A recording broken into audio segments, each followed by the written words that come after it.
তো দর্শক মণ্ডলী আসসালামু আলাইকুম। লোগো ডিজাইন টিউটোরিয়ালে আপনাদের স্বাগত জানাচ্ছি। আজকের লোগো ডিজাইনের প্রথম ক্লাস। আমি প্রথমতই টুলবার থেকে টাইপ টুলটা সিলেক্ট করছি।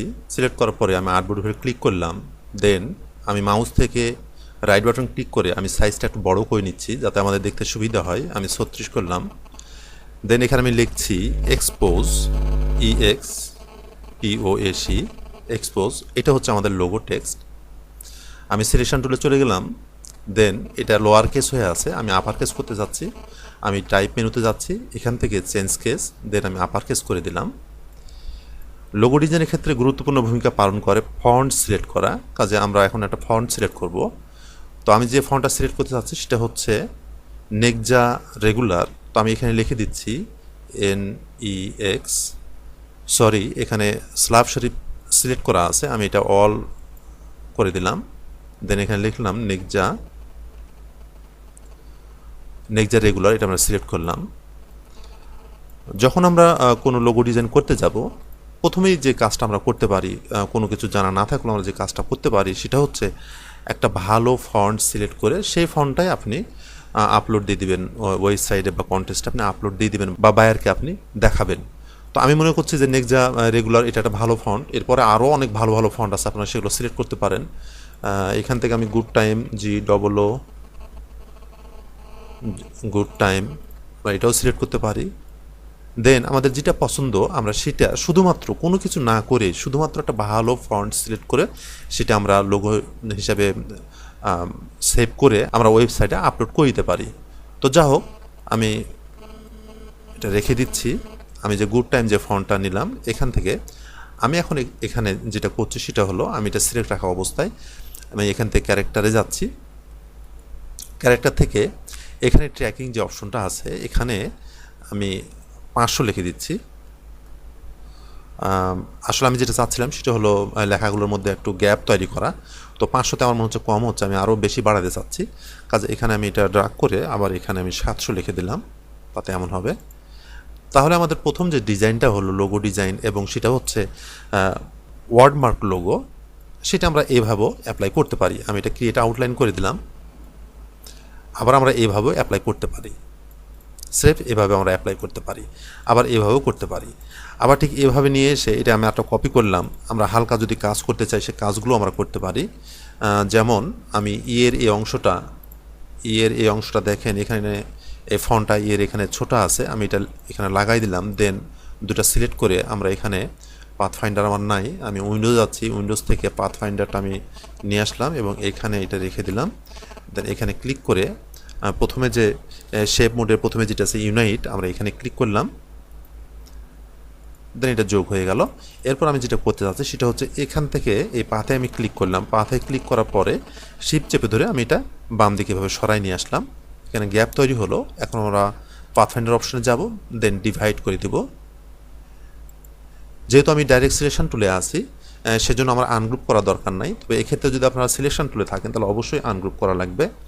তো আমি বাইরে ক্লিক করছি, দেন আমি এটা ডিলিট করে দিলাম। তাহলে হালকা একটু কাজ করলাম আমরা এখানে, এটা আমরা এখানেও দিতে পারি। তো এখান থেকে আমি এটা দিচ্ছি না, এটা কালারটা চেঞ্জ করছি। দেন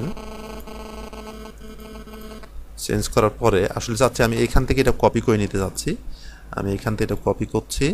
আমি যখন কপি করছি তখন অল্টার এবং শিফট চেপে ধরে আসি যাতে সোজা যায়। শিফট চেপে ধরলে সোজা যাবে। আমি এই পর্যন্ত নিয়ে আসলাম। দেন এই লাল কালার এটা আমি এখানে সিলেক্ট করে এটা ডিলিট করে দিলাম। তো এভাবে আমরা যেমন এটা আমরা হুবহু এইটাই দিতে পারি, এরপরে আমরা হালকা একটু কাটাছাটা করেও আমরা দিতে পারি।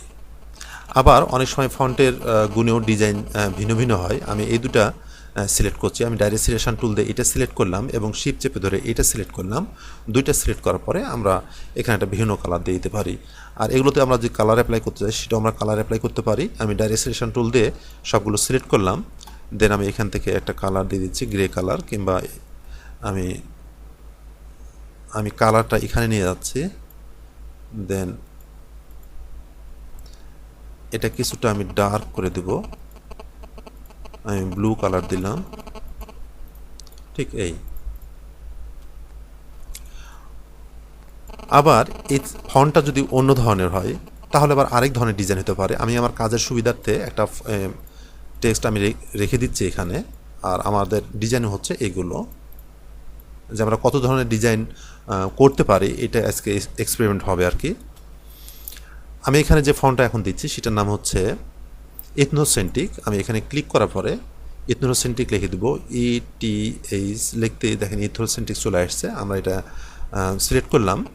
দেন কাজ করার সুবিধার্থে আপনারা জানেন যে আমরা ক্রিয়েট আউটলাইন করে ফেলবো, তাই আমরা রাইট বাটন ক্লিক করে ক্রিয়েট আউটলাইন করে দিলাম। এরপর আমি এটা বড় করে নিচ্ছি কাজের সুবিধার্থে, এবং এটাকে সিলেক্ট করে আমি রাইট বাটন ক্লিক করে আনগ্রুপ করে দিলাম। আমি যেটা করতে চাচ্ছি সেটা হলো আগের মতোই আমি এখানে কাটতে চাচ্ছি। আপনারা নিশ্চয়ই বুঝতে পারছেন, এ পাথে আমি ক্লিক করে চেপে ধরলাম, দেন শিপ চেপে ধরে আমি বাম দিকে নিয়ে গেলাম, এটা বের হয়ে গেল। আমরা পাথ ফাইন্ডার অপশনে এসে ডিভাইড করব, দেন বাইরে ক্লিক করে এটা আমি ডিলিট করে দিলাম।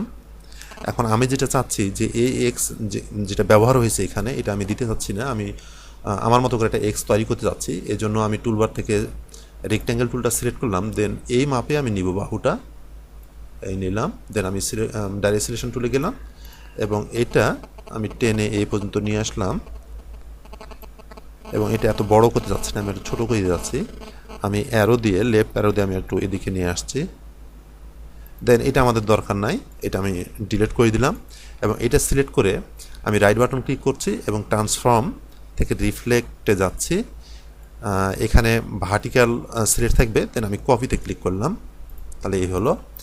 এখন আমি যেটা করতে যাচ্ছি সেটা হলো এটাকে সিলেক্ট করে আমি অবজেক্টে যাব, অবজেক্ট থেকে পাথ থেকে অফসেট পাথ, এখানে এসে আমি প্রিভিউ করে নিব এবং এখানে মিটার থাকবে। প্রিভিউ করার পরে আসলে কত দূরত্ব আমি কাটতে চাই সেটা আমি ঠিক করে নেব। আমি এখানে 5 রাখছি, 5 পিটি, দেন ওকে করলাম। এরপর আমি সবগুলো সিলেক্ট করলাম। সিলেক্ট করার পরে আমি টুলবার থেকে শেপ বিল্ডার টুলটা সিলেক্ট করলাম এবং কিবোর্ড থেকে অল্ট কিটা চেপে ধরে আমি এর উপরে ক্লিক করলাম, জাস্ট এখানে ডিলিট হয়ে গেল। এখন আমি ডাইরেক্ট সিলেকশন টুলে গেলাম এবং যে বর্ধিত যে অংশটা আমাদের, এটা আমরা ডিলিট করে দিলাম। এবং এর এই অংশটা আমি শিপ চেপে ধরে দিকে নিয়ে আসছি যাতে বাঁকা না হয়, এবং এই অংশটা এর সাথে আমরা যুক্ত করে দিলাম। দেন এই দুটা সিলেক্ট করে আমরা পাথফাইন্ডার অপশনে এসে ইউনাইট করে দিলাম। তাহলে এখানে এই ডিজাইনটা আমাদের হলো। আর এটাও খণ্ড খণ্ড হয়ে আছে, আমাদের দরকার নাই। এই দুটো আমরা সিলেক্ট করে পাথফাইন্ডার অপশনে এসে ইউনাইট করে দিলাম। এখন আমি যেটা করতে চাচ্ছি সেটা হচ্ছে যে আমি আর একটু আগায় নিতে চাচ্ছি, আর একটু আগায় নিলাম আমি বাম দিকে। দেন এর এই অংশটা আমি এই অংশটা আমি শিপ চেপে ধরে এদিকে টেনে নিয়ে আসলাম এবং এর সঙ্গে ভিড়াই দিলাম, এবং এই দুটা সিলেক্ট করে পাথফাইন্ডার অপশনে এসে আমি ইউনাইট করে দিলাম। আমি একটা ওয়ার্ডের উপরেই এত এক্সপেরিমেন্ট চালাচ্ছি শুধু এই জন্য যে আপনারা এটা দেখেন, কিন্তু আপনাদের যে এতগুলো করতে হবে একটা ওয়ার্ডে, বিষয়টা কিন্তু এমন না। কিন্তু আমি একটা ওয়ার্ডেই অনেক কিছুই আপনাদেরকে দেখাতে যাচ্ছি যে আমরা এতগুলো কাজ করতে পারি। এরপর আমি যেটা করব সেটা হলো কাজের সুবিধাটি আমি সিলেক্ট করলাম, সিলেক্ট করার পর লাল কালার দিলাম এবং এটাকে আমি বাম দিকে নিয়ে আসছি, এবং যখন নিয়ে আসবো তখন যাতে সোজা আসে, উপর নিচ যাতে না হয়। এখানে আমরা যেটা খেয়াল করব সেটা হলো আমাদের এই যে এখানে বের হয়ে আছে পি এর কিছু অংশ এবং ও এর কিছু অংশ এদিকে বের হয়ে আছে, এই ধরনের বের হয়ে থাকতে হবে। যখন এই মতো থাকবে তখন আমরা দুইটা সিলেক্ট করে পাথফাইন্ডার অপশনে এসে ডিভাইড করে দিলাম। দেন এই যে বাড়তি অংশ এটা আমরা ফেলে দিতে পারি, ডিলিট করে দিতে পারি। আমি সিলেক্ট করে ব্যাক স্পেস চাপ দিচ্ছি, ডিলিট হয়ে যাচ্ছে।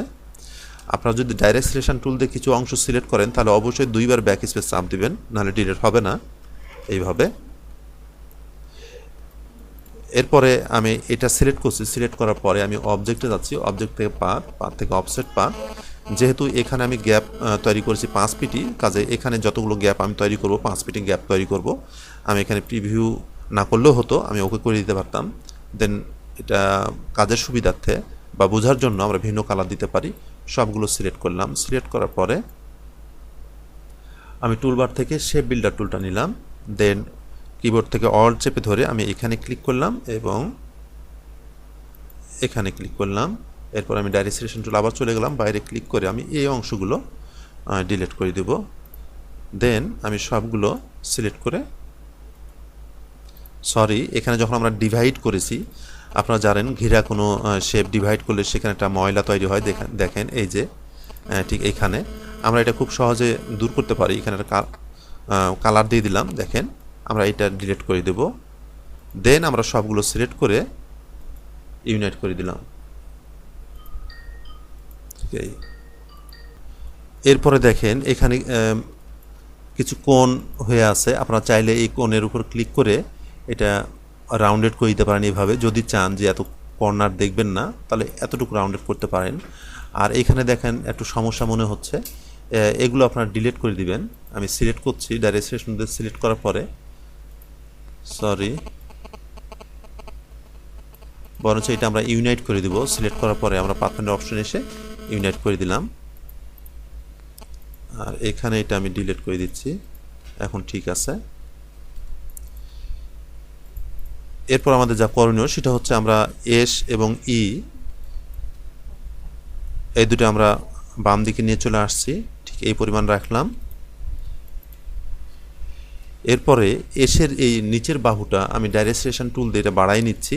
আমি পাথে ক্লিক করলাম এবং শিফট চেপে ধরে আমি বাম দিকে নিয়ে আসলাম এবং এটা আমি একটা ভিন্ন কালার দিচ্ছি, লাল কালার দিলাম। দেন এটাকে সিলেক্ট করে আমি পাথফাইন্ডার অপশনে যাচ্ছি, অবজেক্টে যাচ্ছি, অবজেক্ট থেকে পাথ এবং অফসেট পাথে যাচ্ছি এবং এখানে আমি 5 পিটি ব্যবহার করব। আগেই বললাম যে আমরা 5 পিটি যেহেতু গ্যাপ এর আগে করেছি, প্রত্যেকটাতে 5 পিটি গ্যাপ করব।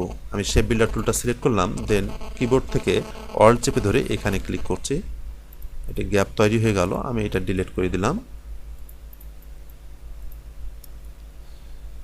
কন্ট্রোল 2 করে লক করলাম, এখানে একটা শেপ আছে, এটা আমরা ডিলিট করে দিলাম। এরপরে কন্ট্রোল অল্টার 2 করে আমরা এটা আনলক করে নিলাম। আর এখানেও আমি এর এই অংশটা ছুটাই দিতে যাচ্ছি।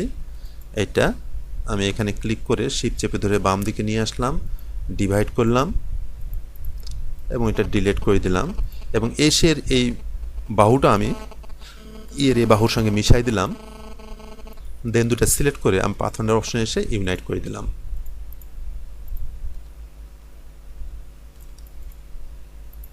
সবগুলো সিলেক্ট করার পরে আমরা একটা কালার দিয়ে দিলাম, আমি ব্ল্যাক কালার দিয়ে দিচ্ছি। আর কিছু কিছু জায়গায় আমরা ভিন্ন কালার ব্যবহার করতে পারি, যেমন এখানে ভিন্ন কালার দিয়ে দিচ্ছি, আমি রেড দিয়ে দিলাম। সবগুলো সিলেক্ট করে আমি কিবোর্ড থেকে কন্ট্রোল জি প্রেস করছি, তাতে আমাদের এটা গ্রুপ হয়ে গেল। তাহলে একটা ওয়ার্ড নিয়ে যখন আমরা কাজ করব, লোগো বানাবো, তখন এইভাবেও আমরা দিতে পারি। তবে বিষয় হচ্ছে যে এই লোগোর উপরে, এই ওয়ার্ডের উপর অনেক কাজ করা হয়েছে। প্রতিটা ওয়ার্ডে যে এত বেশি কাজ করব এমন না। লোগো সবসময় চিন্তা ভাবনা রাখতে হবে আমাদের সিম্পল রাখা। কাজে আমি শুধুমাত্র আপনাদের দেখানোর জন্য যে কত ধরনের